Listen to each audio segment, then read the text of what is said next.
Growing up, my father was always in a family business. It was a small family-owned steel company in Bridgeport, Connecticut, that his father started during the Depression.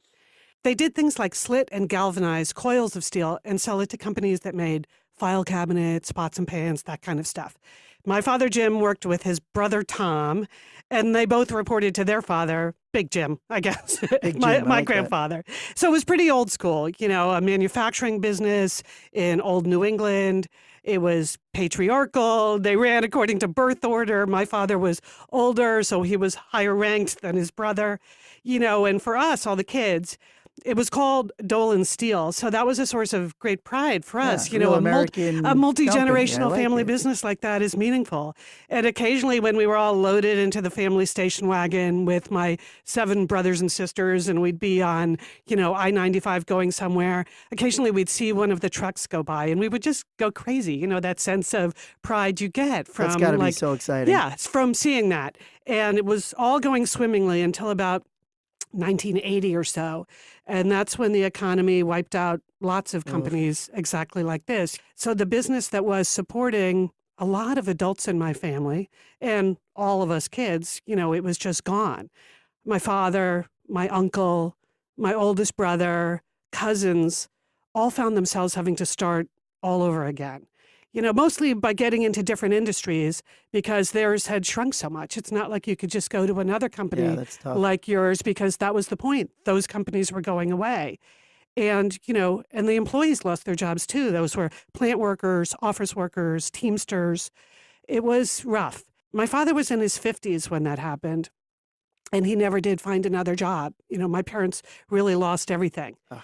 And I'm telling this story not to bum anyone out or scare you, but just to say 2 things. Number one, there's an intensity to family businesses that can make it really great when it's going great and really terrible when it's not. And I've seen both of those things close up, and I understand. But number 2, we have a lot of fun on this show, but I'm always conscious of how fundamental our work is to our identities and to our entire lives. And we talk a lot here, Matt, about when it's time to make a change. But sometimes change just happens to you, whether you are ready or not. So true.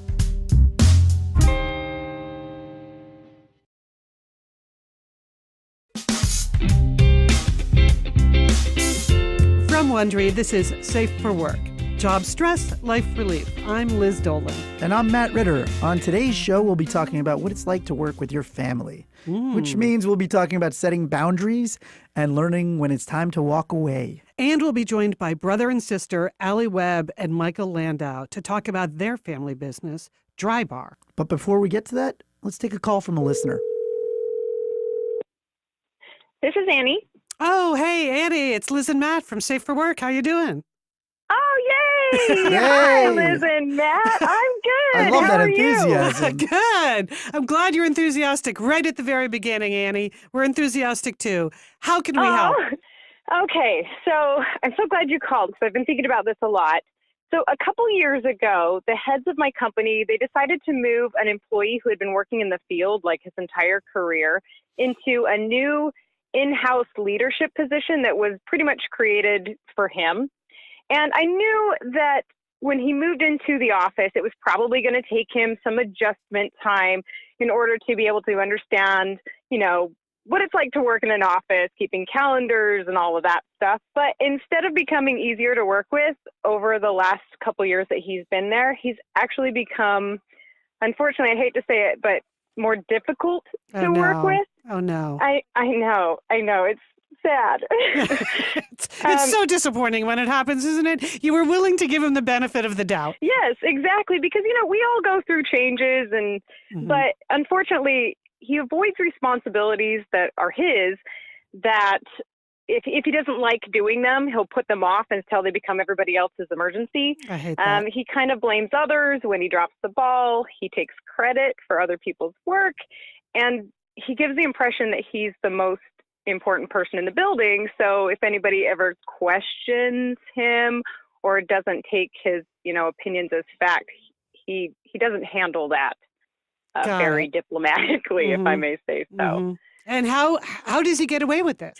Well, that's the problem. So the problem is his sibling is on the board of directors, and he's actually related to a couple people, I believe, on the board of directors. Oh, And so God. my efforts to try to hold him accountable or find any kind of solutions seem to fall on deaf ears. I feel like I have a reputation of being direct, but very, I try to be kind and respectful of everybody, but I'm also very direct. And I feel like others are afraid to do the same thing. And it's affecting my teams to where Yeah. some of my most talented team members, some of my employees are even considering looking for other work because it's hard for them. And I'm wondering if maybe, I should do the same. And I've received consistent high marks. I'm well respected at the company, but I'm just becoming more increasingly bummed out over time, and I don't know what to do. Oh, my God. That kind of nepotism or favoritism is just such a morale killer, as Matt's shaking his head too. Yeah. Yeah, Just it is. it just sucks. So okay. So tell me a little bit more about how you actually connect with this guy day to day. Like, do you have to report to him? And when you say you tried to hold him accountable, how did you do that? And did it work at all? Well, okay, so I connect with him regularly because I'm also a leader at this company. The main way that I connect with him that I struggle with is I have some teams that are responsible for putting together a weekly presentation, but all of the content for that presentation has to come from this person. He's the one who dictates it. But we will, do everything we can to try to get content from him, but we don't get it until far too late to even begin to make a decent presentation. So then it makes the leaders of the company upset when the presentation is brought to them for approval super late. Or Can I just say, I can't believe how often we hear this. Matt, We get a lot like, of- it's a just so lot- much we get like so we many don't get the nepotism. information, so the other department is making us look bad, and we're doing our best. Yeah, it's and- somebody that is in the middle of the bottleneck of your operation, and it's they're being protected. And Yeah, it's, that's I was going to ask that. Do you feel like he's actively being protected, or are you just? Could you possibly be making assumptions because you know about the connection? Well, I gave it a lot of time and thought and asking around, and I can tell you, I do feel like there's protection there. Just because I think he's difficult, not just for me, but for other leaders as well. And there's not much we feel like we can do. It's a tricky situation. Now, I've got to say, he does have some talent that he uses quite well to help the company. But they're like the talents where, if he's asked to speak in front of a group of people on his successes and how he got there, he loves doing that and it helps people. that's interesting. But, if it's like keeping a meeting time and giving us the content when we need it, or even just 2 days late instead of on the last minute, then it's something it's just hard to hold his I was feet going to to say the that's fire. interesting. So he's got some positive qualities because I think sometimes if you put yourself in his mindset, a lot of this stuff is insecurity potentially. When you are the person who is the beneficiary of nepotism, you put on that puffing out your chest thing because you know that all the other people, or you think all the other people are talking about you, and they're like, oh, he's only here, or she's only here because of her father. So, potentially it sounds like maybe there's a way to get better communication between you and him, maybe through, making him feel good about some of the things that he's doing. What do you think? You're I don't thinking it's know. not possible. Like, it's just your insecurity is not my problem. Right. You know? But But he's obviously making it your problem. Yeah. I get it. Here's what I've heard you say twice now, and I just want to say yay for you. Twice in this short phone call, you have said, I am a leader, right? So Aw. you see yourself that way. It comes across as we're talking to you. And no wonder you have been consistently well reviewed in your company, because clearly, you are a leader and you see that as an important part of your self-definition. Oh, thank you. Oh, yeah. Well, yeah. Again, I just want to make you feel good. Like, just comes across if you say to yourself, like, okay, well, he has that job, but I am also a leader. I guess as a leader, if you imagine how you can help manage the company out of this situation, not to say that it's easy. I'm not recommending you necessarily go to his bosses or whatever, but leaders need to just be leading. And, and the people that don't show leadership, like him, if a family member has parked him somewhere for a while, maybe I'm too hopeful. I like to feel that those things show over time. Yeah, I agree. Sometimes, as I said, sometimes it works itself out too. Because I like what you said about parked. A lot of times, these family members are being parked. They're Yeah. not actually supposed to be instrumental to what the company is doing. Yeah. You know, a lot of times the leaders know this about their family member, and they're meant to be in the company and learning, but they know their flaws too. I don't know. I wish I could say something other than you're doing the right thing, but it feels like you have the right instincts and you are doing the right thing.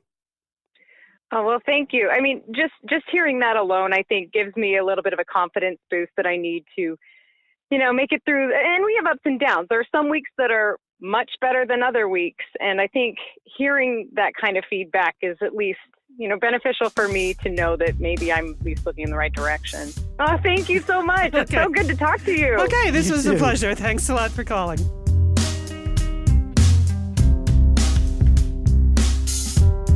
Okay, Liz, it's time for another iteration of Work Pop. Oh, ooh, okay. In Work Pop, we play clips from pop culture and talk about how we might handle the situations ourselves. Or just how grateful we are that we were never in those situations.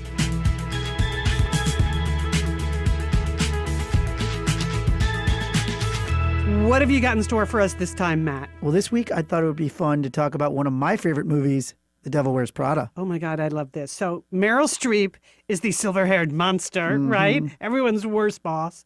And Anne Hathaway, she's just an earnest, young, aspiring writer, just trying to make it in this world, Matt. Aren't we all? I love that line. Stanley Tucci goes, "Call me when your life's falling apart. Then you'll know it's time for a promotion." I'm glad you've memorized the movie. Oh, I've got it Okay. completely down pat. Okay, so in this clip, Andy is interviewing for the job as Miranda Priestley's assistant, and let's just say it's not going well. So you don't read Runway? No. And before today, you had never heard of me? No. And you have no style or sense of fashion? Well, I think that depends on what you're... No. That wasn't a question. So, Liz, Oh my God, doesn't it just make I you know, like, makes you so nervous even just cringe. listening to it? I know that you've been a super boss most of your career, but have you ever bombed an interview? Oh, sure. Yeah. I mean, I think we've all bombed in situations where like the person is so intimidating. I can remember one time when I was interviewing for a job where the guy just literally said, so like, other than reading about us in the paper, what do you really know about our company? Oh, And, how like, do you handle that? Well, then you start like, hamana. Well, I know you made this or like, it's really hard to like, well, what am I supposed to do besides read about you in the paper or Google I you? know. Like where Stalk else am I you. supposed should to? be hiding in your bushes. Yeah, actually, I know you're on a vegetarian diet right now. Yeah. I think you just have to remember in those situations that they're trying to get to you. I know. I had a guy. It's more like a clue about who this Yeah. person Oh, is totally. than anything about you. I had a guy tell me that we were talking about professionalism, and I was trying to act like, oh yeah, I'm very professional. Blah, blah, Act blah. And he like a goes, professional. Act like a professional in the interview, and he's like, your tie's crooked though. How can Oh, you God. say that you act like a professional but you have a crooked tie? I was like, I'll just see myself out. Here, Oh, I'll just see myself. I'll just cut my tie right there in that meeting. my first job interview with Phil Knight at Nike before I went there. That had to be intimidating. Well, here's what happened. I walked into a room. He was there. He said, can I get you something to drink? And I was like, yeah, sure. A glass of water would be great. And he left. And I was in there alone for like 10 or 15 minutes, Matt. So I started to think, is this some kind of stress interview? Are they watching me? So I got up and we were in a conference room. So I just sort of walked around and started picking up shoes and like bending them and looking at them. And I said, well, okay, if they're watching me now, what do I want them to think? Well, I want them to think that I'm really curious about their company and their product. I think you're supposed to try on the sneakers. I've never worked at Nike, but I'm pretty sure you're supposed to try them on. But then he came back with 2 Dixie cups full of water, like bathroom cups. He Oh, said, my God. He said, I'm sorry, I don't know my way around this building at all. I love that Phil Knight had Yeah. to amble on down and get those little Dixie Yeah. cups. That's Yeah. amazing. But I passed the fake stress interview, the cameras that were not on Yeah, me. I really don't like when people do this. But we've all bombed them, and you Yes. just try to be as prepared as you can be in Right. those situations. Just try not to lose your cool. But Yeah. it's hard. Like Miranda Priestley, her whole goal in life is to make Is to you get your- lose push your your buttons, cool. yeah. We've all met people like that. All right, let's move on to our second clip. In this one, Miranda gives Andy a near impossible task, and if she doesn't get it done that day, she's fired. Here's the clip. I need the new Harry Potter book for the twins. Okay. I'll go down to Barnes & Noble right now. Did you fall down and smack your little head on the pavement? Not that I can recall. We have all the published Harry Potter books. Twins want to know what happens next. You want the unpublished manuscript? Well, we know everyone in publishing. It shouldn't be a problem, should it? And you can do anything, right? Oh my God. Oh my! Well, in this situation, the girls are 6, and so I would have just given them a draft of another, like a C.S. Lewis book, and took the cover off and told them that was the 6th Harry Potter book. But, I think the twins are smarter than you, You think Matt. so? Or they're All right. smarter than you give them credit for. okay, then Liz, how do you handle this? I don't know. That's a tough one. I love when Anne Hathaway, when she just says, not that I can recall. Oh no! You know, because your mind is just spinning like, Yeah. oh my God, how am I going to do this? I know. But you can't say that to your boss. Yeah. You just have to say, okay, Yeah. right. No, I didn't knock my head. Okay. Yeah, I'll get on this. And then you completely lose it when you get out the door of the office, Oh, right? completely. It's just in the moment, all you can try to do is keep your face Yeah. somewhat still, write yourself a little note on whatever pad you have in front of you, and sound confident Yeah. that you can do this. Oh yeah, I had somebody ask me to turn a 200-page document overnight one time, and I just knew that it was. I got through 90 pages, and he was back at 7 a.m. And I was like, Disappointed? yeah, he was disappointed, but I was like, I guess if you want to fire me for that, go ahead. I don't know what to do at this point. It's like, what You can know what? you do? Impossible tasks. Yeah. Sometimes they're impossible. Right, but That's why they're called impossible Right, tasks. but you still try to do them, right? I mean, if somebody gives you an impossible task, you still try to do it, or do you just? I think if your boss asks you to do something really hard, you don't know if it's impossible until you try to do Yeah. it. But, if you fail at doing something impossible, well, I don't know. Yeah.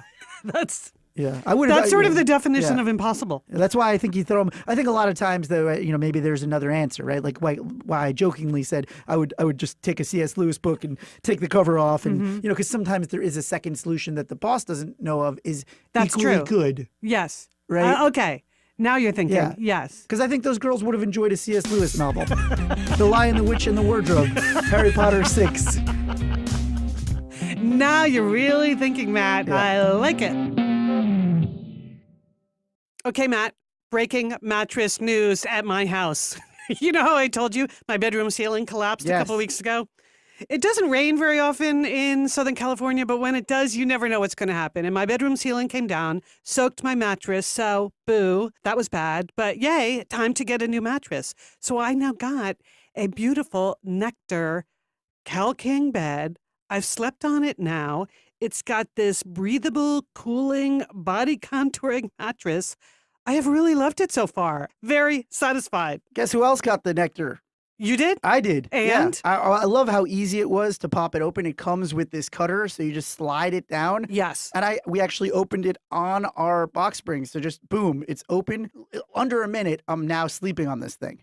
Yeah, the whole idea that it comes rolled up in a bag and then you kind of don't believe it's going to work, and it totally works. I know. I was like, there can't be a mattress in there, can there? And so it opened up, and then I liked that I could just pop all the garbage in the recycling. No muss, no fuss.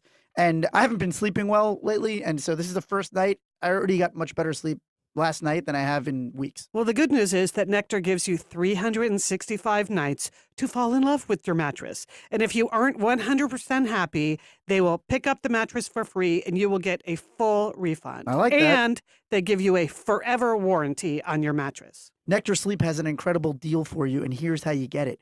Go to nectarsleep.com/safe. Buy now, and you'll get $125 off and 2 free premium pillows with any mattress order and free delivery. That's nectarsleep.com/safe to get the best sleep you've ever had for every night of the rest of your life and then some. nectarsleep.com/safe. Yeah, the pillows. I loved the pillows too. I didn't even know I was getting free pillows. They're too. great. Amazing. I personally met my wife at a bar, old school style, but that's the old way. That's dated. We're like dinosaurs.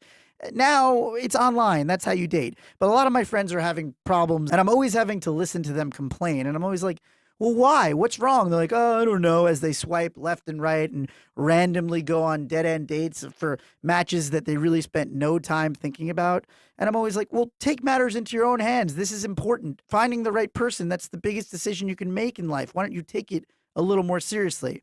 And so finally, I had one of my friends sign up for eHarmony, and she's been loving it.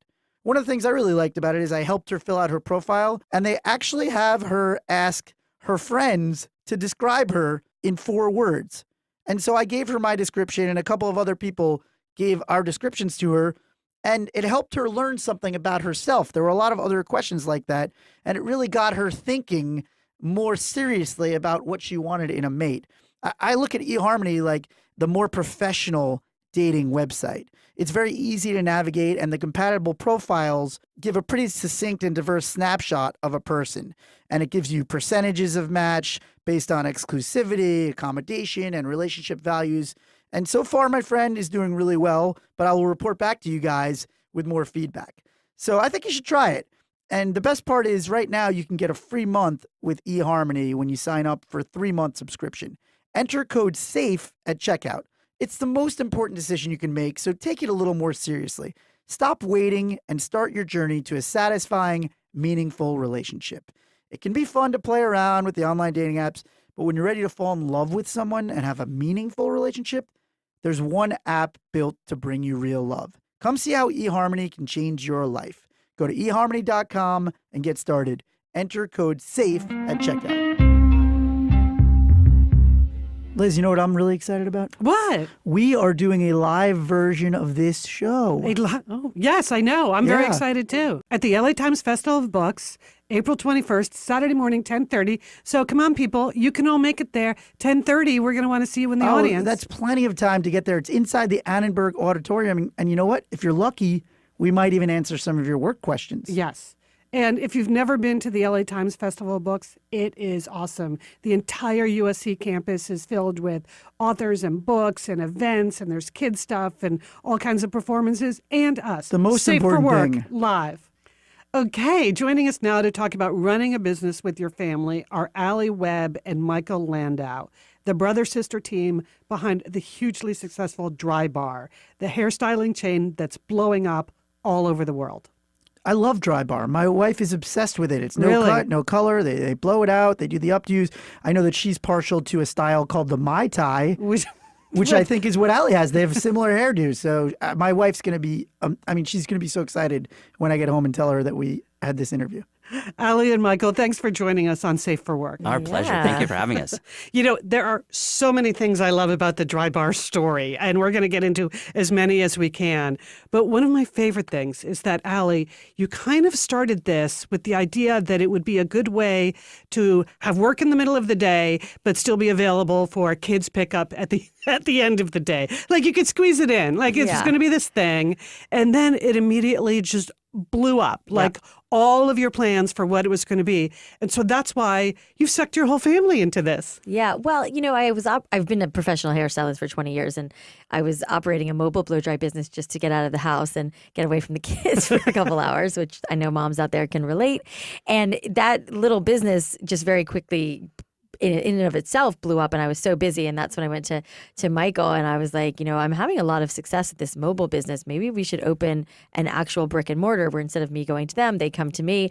And you know, that's kind of how the whole thing started. And even when once we opened Brentwood, and we didn't expect it to be nearly as crazy and busy as it was. And I did think that I was going to be able to like manage the store, pick up my kids from school, and that was going to be my little life. Like, Yeah, good idea, Mom. Yeah.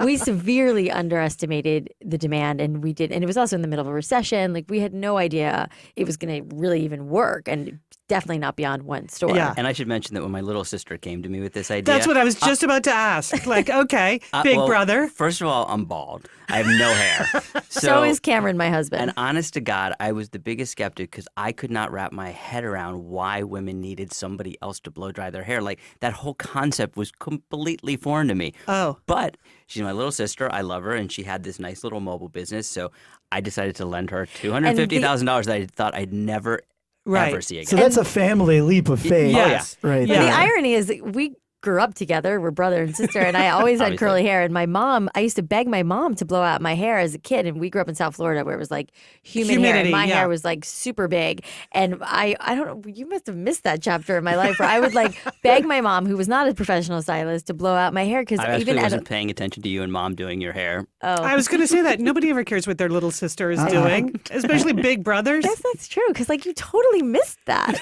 But anyways, and I used to like my poor mother. She would blow dry my hair, and I used to be like, "You missed a spot." And now thinking, going fast forward, it's like makes so much sense that I'm in this blow Yes. dry empire. This is your calling. I mean, it's been like Well, since I was a little girl. What's also very gratifying, speaking of family businesses, is that, and I say this with all due respect, and my Oh, sister's no. brilliant, and she came up with this idea. But in our family, the dynamic growing up was I was always kind of like the overachiever. I was starting businesses and lemonade stands and like a little Alex P. Keaton, and Allie was just hoping that I got in trouble and she didn't, and we kind of didn't know what Allie Well, was he going was to do. always in trouble. Yeah. And we were hoping that she'd marry well, and like honestly, we didn't know. And so You showed him. there's so much gratification from both me and my family that it's my sister's idea that it's going to be the biggest thing I probably ever do in my life together. But it was Allie's idea. And So I think the there's some reason irony it's there. worked so well is because, you know, Michael being the overachiever that he always was and is, you know, that I was able to bring in a skill set, this idea of this business, like basically running a hair salon, which he knew nothing about. So Of he course. really had a lot of has hopefully a lot of respect for me and what I brought to the table. Where I brought Mad to the table it is just as much as he did, if not more. So I think that's why. Yeah, it I works. love that idea of having the different skill sets. I've heard you guys talk about that. I think that's Yeah. great for business, but it must have been hard. I mean, I guess I wanted to hear about how do you pitch a huge idea to family, you know, where there's a lot of money at stake. Well, I mean, truth be told, we really developed it together. I mean, Michael was operating another business. My husband Cameron was working. He was a creative director at an advertising agency, and I was operating this mobile business. And you know, Michael and I have always been really close. And he was kind of just seeing the success I was having in my mobile business. And we started kind of kicking the idea around. It wasn't really a big pitch. It was like a lot of small conversations with Michael and I. And I remember telling Cameron, my husband, that I was talking to Michael about this, and I was like, I think Michael wants to do this with me. And I remember Cameron being like, Michael's never going to do this with you. Like, Michael's too busy. Michael's like, you know, too important and blah, blah, blah. And I was like, no, I really think he thinks this is a good idea. And so it all kind of snowballed from there. But there were some really tumultuous times I'm remembering back into Yeah. starting that business because it wasn't just like, okay, we're off to the races, let's do this. Right. There was actually, and Cameron, her husband, is one of my best friends. I think about him like a brother, and it's been 10 years now He since is we your started brother. this business. He's my brother-in-law, but I think about him like my brother.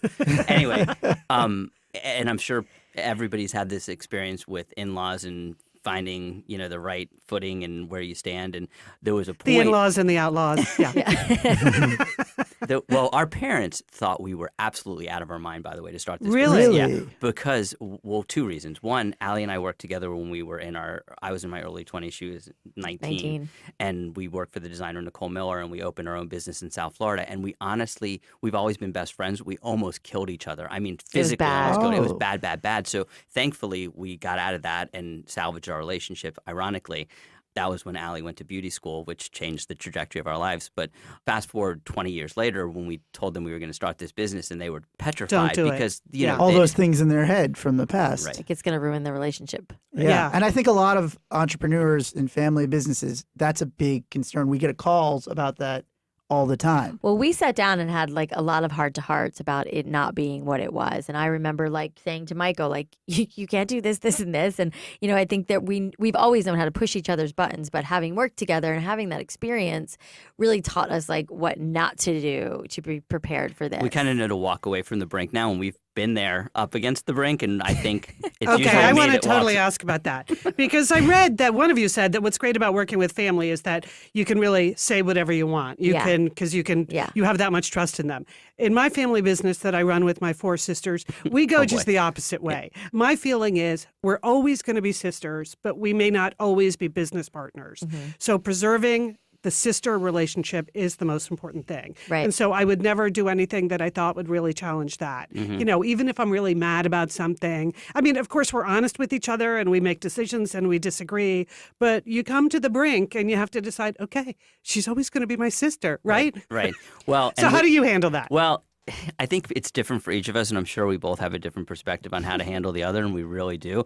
I mean, Allie tends, and I know she does this with her husband too, is like she can get to the point where, I mean, she said to me a few weeks ago, she's like, you know, I think our partnership's on a good course. I think it's over. I mean, she goes See, back, but you're and still by the way- brother and sister. And Cameron says the same thing. It's like they get in a fight, and like I'm like, let's get divorced. She's ready to like end it, and it's like Really, Allie? My wife does the same thing. So. I'm a little extreme. yeah, and so That was in like the throes of a fight where I was so mad at you. No, I know, but that's what I'm saying. You go there, and I know that when you go there, I can't go there, or else it will really happen. So I think, but there are other times where you acquiesce, and very rarely.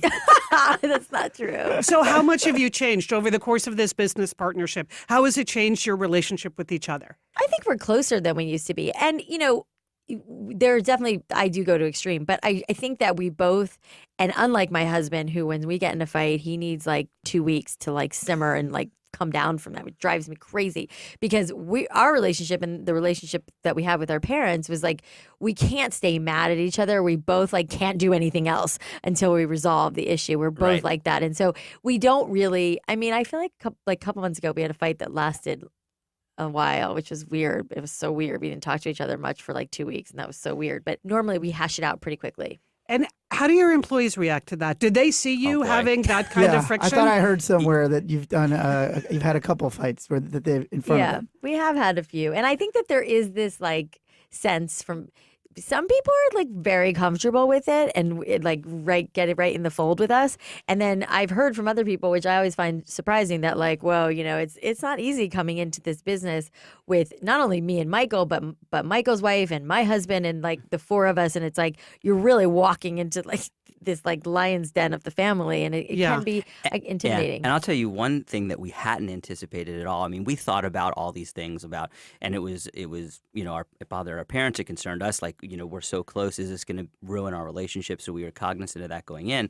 I think what we didn't think about was our spouses and how this would impact them, because Allie and I are so close and we are business partners, and it's our knee-jerk reaction to talk to each other when things come up. And this is a wormhole, so I won't go down it, but there's some animosity sometimes, or some jealousy from my wife. Why are you taking your brother's side over or me? why did you tell him sister's before you side? told me? Right. A Oh, lot yeah, of that's that. complicated. Yeah. So there's that complexity, and we've had to work through that over the past 10 years. But so. we just have such a fluid relationship. I mean, we text all the time, we talk all the time, and it's just an ongoing thing. I mean, we probably talk to each other more than we talk to anybody else in the world. Uh-huh. You know, and it's usually about business or about, you know, all the things that we have going on.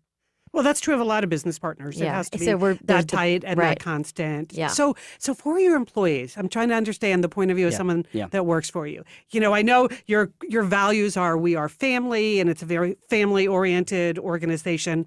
So how does that benefit your employees? How does that make them happier? What does it feel like to them day to day? Well, I think they do feel part of a family, and I think it's, you know, the business has changed quite a bit now. We have 3,200 employees. We have a professional CEO and executive team, and so It's Allie hard and to I have a still family that very big. involved. Yeah. But at the same time, it fosters a different kind of environment. I believe the fact that we're brother and sister, that our family's involved, and so it still does, even though we're the size we are, feel like a family business. But in the early days, it really felt like a family business because it was, and I think that it was easier and I'm just speculating here, that it was easier for our employees to sort of get into that mentality of we are family, and because they just felt like they were joining ours, and it felt authentic. And I think though, and I agree with all of that, but I feel like inside the shops, you know, even though we have gotten to the point that we're at, and you know, when it was smaller and it was just like 2 or 3 stores, it was really easy for that to be the That case. everybody really knew Everybody you knew and us you knew well, them. and but I think now it's like, you know, I so strongly believe that, you know, that in big companies, especially like ours, like it comes from the top, and the way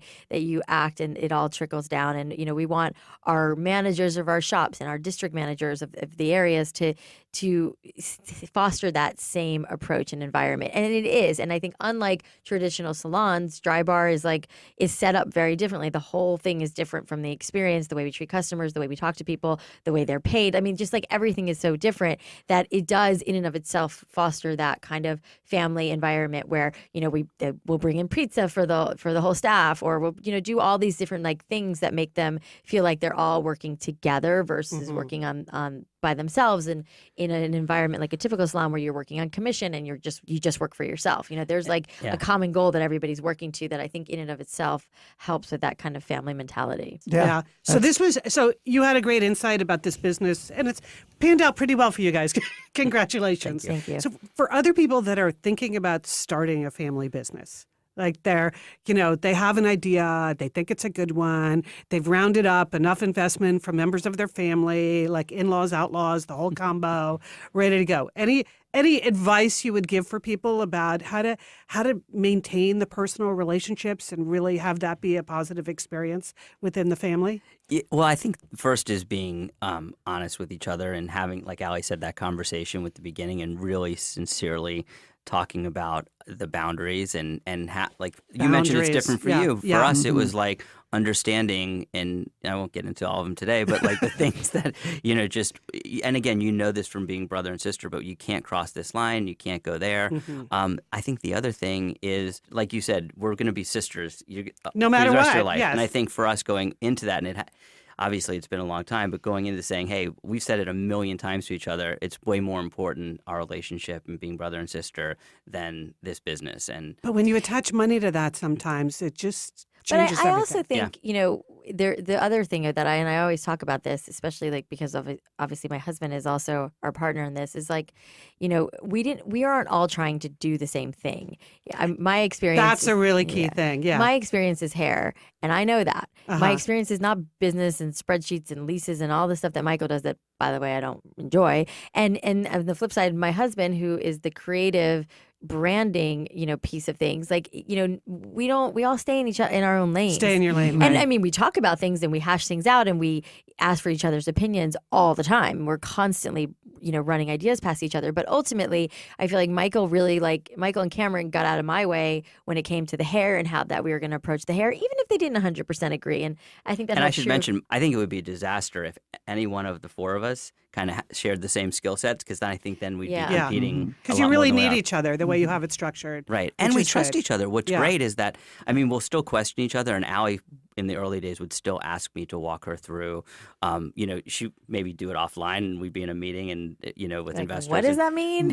That's good. But the great thing is, though, that she trusted me and knew that I had her back and I wasn't going to screw her. And same thing with me. It's like, if Allie says this is the way, the store needs to be, or the way the hair needs to be, I'm never going to question her. Thanks so much for spending time with us. Thanks for having us. Thanks for having us. This is fun. So, Liz, I have to tell you something a little bit embarrassing. My dog got sick and kind of ruined our old sheets. Oh, that happens. Yeah, but we slept on them for a little while after it. It was okay. That's nasty. Gross, It man. was kind of nasty, but thankfully, I assume you laundered them, but we then laundered them, you but just they had never the felt the stain. same about them. No, right? they I had that understand. stain. We're like sleeping off the corner of it, but now, Yeah, got thankfully, my whole sleep experience has changed because I got new Brooklinen sheets. Ooh, nice. Yeah, I wasn't in the market for them, but when that happened, I was like, I better go get some new sheets. And then I discovered Brooklinen, and it's changed everything for me. I have the Brooklinen sheets now too. And here's the thing. It's luxury bedding, but really underpriced. When I tried these sheets, I was surprised how great they felt. And it is and they come in all these versatile colors and patterns. So I mix and matched the sheets and the pillowcases and the duvet cover. So you don't have to get like an entire set in one color. Those days are over for me, Matt. Over. I love it. I love the color pattern too. I'm with you on that. So here's what you're going to do. If you want to get $20 off and free shipping, you need to go to brooklinen.com and use promo code SAFE when you check out. That's the only way to get $20 off and free shipping. Use the promo code SAFE, S-A-F-E, at brooklinen.com. And Brooklinen is BROOKLINEN.com. Promo code SAFE. Brooklinen, really, these are the best sheets ever. All right, that's almost it for us today. But before we go, how about we get to one more listener call? Yes, let's go to the phones. Hello, this is Aaron. Hey, Aaron, it's Liz and Matt from Safe for Work. How you doing? I'm great. Hey, guys. Hey. Hey, so we understand you have a question for us. What is it? How can we help? Yes, very exciting. So I work in product marketing at this huge software company based in San Francisco, but I'm in the LA office. Okay. There's an opening in the New York office that I think my sister would be great for. She's kind of been looking for a new job. Okay. We wouldn't be working directly together, but there'll definitely be a little bit of overlap. And I was going to recommend her, but my question is, I'm not sure if I should. I don't want people to think she only got the job because of me. Plus the company is like a little cutthroat, and I'm not sure I want to, accept her to that. And also, like, we generally get along like good siblings, but like if we don't, I don't want that kind of spilling into the workplace. So I have some issues with it, but I think it might be a good opportunity for her. Okay. I use the same rules for family and friends as I do for anyone else, which is this. I can open the door for them, and that's what I'm responsible for. But really, after that, it's the person you're recommending, in this case, your sister. She needs to get the job, and she needs to do the job. I cannot continue to feel responsible for her. And sometimes you do, especially when it's a sibling, but even if it's a friend. So you open the door, she has to win the job, which means you're off the hook as far as how did she get the job? She got it because Aaron recommended her. No, she has to go win that job, and then she has to do a great job. Now, if you have real reservations that working in the same company could harm your brother-sister relationship, then that's a totally different thing. I've had that. I work with my sisters in a separate company that I run. We have just worked out some rules about how to make that work. And then one last thing about whether it's too cutthroat for her or not. Here was my gut instinct. That's her decision to make, not yours. Right? So if she knows, you can tell her whatever you know about the culture of the company. And I wouldn't feel responsible to keep her safe away from a cutthroat environment. Really, she needs to decide if she wants to get this job and do this job. If you don't want her in the same company, that's an easy decision. But the rest of it is really up to her to make a lot of these things happen. So, Matt, what's your take? Aaron, I'll say this. I'll never advocate against referring a family member because I've been the beneficiary. But I will say this.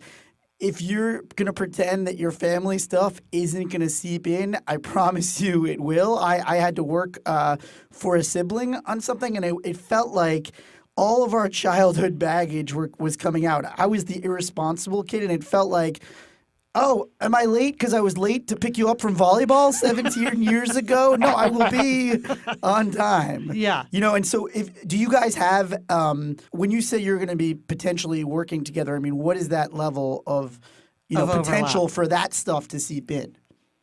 Yeah, I mean, we wouldn't be like a day-to-day in contact day-to-day, and also she's in New York and I'm in LA. So I think it's less about it affecting our sibling relationship and more about, it may be affecting my, kind of what you're saying about my performance. If I'm a little bit worried or if I'm annoyed with her in that little section of time that we have to overlap. Yeah, I mean, I think that's definitely going to happen, right? Let's not kid ourselves. That will happen.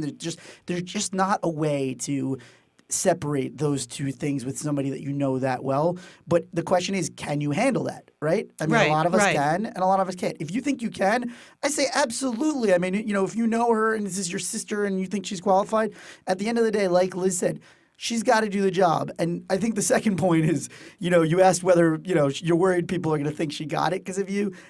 No matter what, you can't control that. People will say that. Yeah, there's that gossip. Hey, she got the job because of Aaron. And it's like, logically, she had to go through a lot of other hurdles besides you, unless you're the CEO of the company who can just hand her a job. Yeah. And you know what, Aaron? I work with my sisters now. We've worked together for about 17 years, doing Satellite Sisters and running the company that does all of that. And one of the things I really love about that experience is that we are no longer 12 years old when we are together. It has helped us really get over that you're always frozen in time in your family. Like, if you were the sister who was always late or the sister who always stole clothes from the other sister or whatever. Like, that's why you would go home for Thanksgiving and you would still be those people. But once you work together for a while, you realize, damn, she knows how to do a spreadsheet, or she can write a business plan, or you learn that your siblings have acquired new skills since they were 14, which is really a fun thing to learn about them. And for me, it has helped make my relationship with my sisters a lot better and more complex and deeper because we don't have that frozen in time thing. We see the skills we've each acquired and how good we are at things out in the real world, and that has been super fun for me. You might have the same experience seeing your sister really kick ass at it and do a great job at this company. So what you're saying is I shouldn't feel responsible for my 36-year-old sister. I think you already knew the answer to that. Yes, I think you're hearing. Yeah. You know? Well, thank you guys very much. And you guys should not get drunk together at the Christmas party, though. That I'll say. That's probably the best advice you've had so far. Okay, good luck, Aaron. Good luck. All right, thank you, guys. That was a great call. I thought it was so interesting you were talking about working with family members and that you actually got to a point with your siblings that you accepted their professional growth. I'd love to hear more about that. Yeah, and it wasn't always easy. I remember one time we had been doing a radio show together for several years, and then we got a book contract. So it was 5 of us together contributing to a book. And my youngest sister, Leon, is a novelist, a columnist, a professional writer. So she was the one naturally in charge of this project. And it was weird to have your little sister be your boss. And I got to say, some of us did a better job with that than others. I have had a similar situation. My younger sister, she's a boss. And that's every role that she's had. And so I did a freelance project for her. And I was like, is she just riding me because I'm her brother? And then but I did realize the flip side of it is like, no, she's a really efficient, effective, and her style was hands-on. And I was like, whoa. Yeah. Okay. No, it was really great for us in that particular situation to have one of us be a skilled writer, editor, columnist, and it was natural that she should be in charge. Just every once in a while, you're like, wow, she's got skills. So the skills, and that's, and when you're in a professional environment, skills are really what you want. Oh my God, my baby sister is a boss. In case you missed anything from this episode, just tap the cover art to check out the notes for today's show. You'll also find our email address, safe@wondery.com. And if you want to support the show, you'll find some great offers from our sponsors. Another way you can support the show is by filling out a small survey at wondery.com/survey. It'll help us make the show better for listeners like you. This episode was hosted by me, Liz Dolan, boss emeritus and satellite sister, and Matt Ritter, comedian, recovering lawyer, and executive recruiter. Our original theme song is composed by Martin Blanco. Audio engineering by Misha Stanton, produced by Cameron Kell. Executive produced by Eileen King and Marshall Louie. Created and executive produced by Hernan Lopez for Wondery. Remember, workplaces can feel crazy, but you don't have to.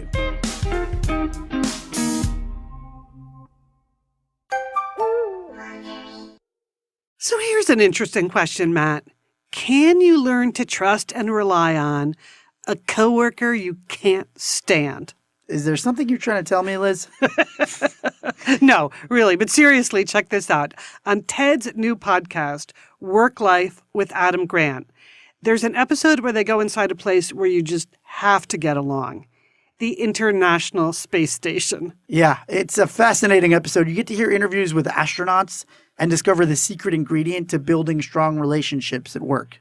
I really love this show. Each week, Adam Grant, who's an organizational psychologist, he visits unusual workplaces like college basketball teams and the Daily Show Writer's Room. I'm sure you enjoyed that one, Matt, to reveal the hidden keys to happier, more productive work. So you can subscribe to Work Life, that's one word without a space, Work Life, wherever you find your podcasts.